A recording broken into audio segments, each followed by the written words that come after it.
So today, I want to talk a little bit about scalability using one of the many bridges in Pittsburgh. So you can imagine that all of the cars on this bridge, let's just pretend that they're transactions on a blockchain.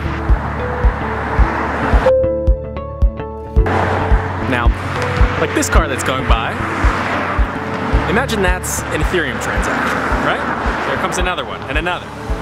All of these different cars as transactions on a blockchain are totally fine right now when there's no traffic.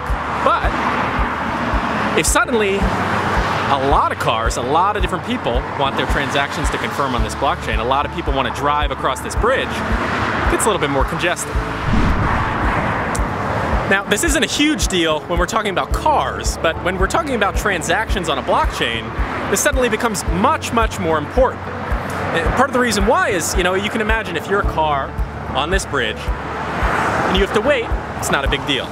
But if you send your transaction and you have to wait in traffic for, say, 10 minutes, maybe an hour, sometimes multiple hours on a blockchain, suddenly things come to a halt.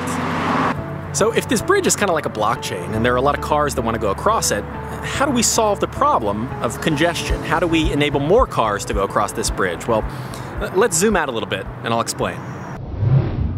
You see, if you don't have enough room in a blockchain to process transactions, you have to wait in line. And what that basically means is that your transaction is not going to get to the recipient until you wait for all of the people in front of you who have already sent their transactions ahead of time to get to their recipients. So what ends up happening is kind of a domino effect, and we've seen this happen many times on both Ethereum and Bitcoin.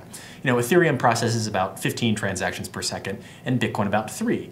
So if there are more than 3 people on Bitcoin, say, that want to go across that bridge every second, they have to wait. And what that results in are really, really long lines, really long traffic congestion. Now, EOS deals with this in a couple interesting ways. Now, first of all, the EOS bridge, so to speak, is much, much wider. It has much more lanes.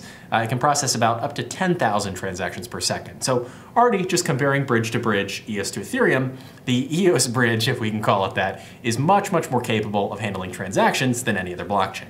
But what's really interesting about EOS is their ability to build new bridges, to essentially add a new bridge next to the first EOS bridge instantly and link the two bridges together. Now, what I'm talking about here is something called inter-blockchain communication. And what it basically allows people to do is to spin up a completely new EOS blockchain, a new EOS bridge, and allow more cars or more transactions to go across that bridge, and then link the two bridges together so that everybody's going to the same place.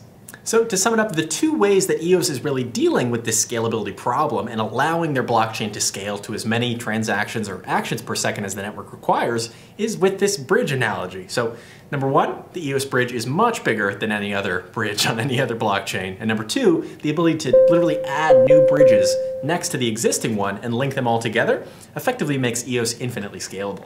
And that's why this bridge analogy is a great way to explain scalability and why it's so important for blockchains.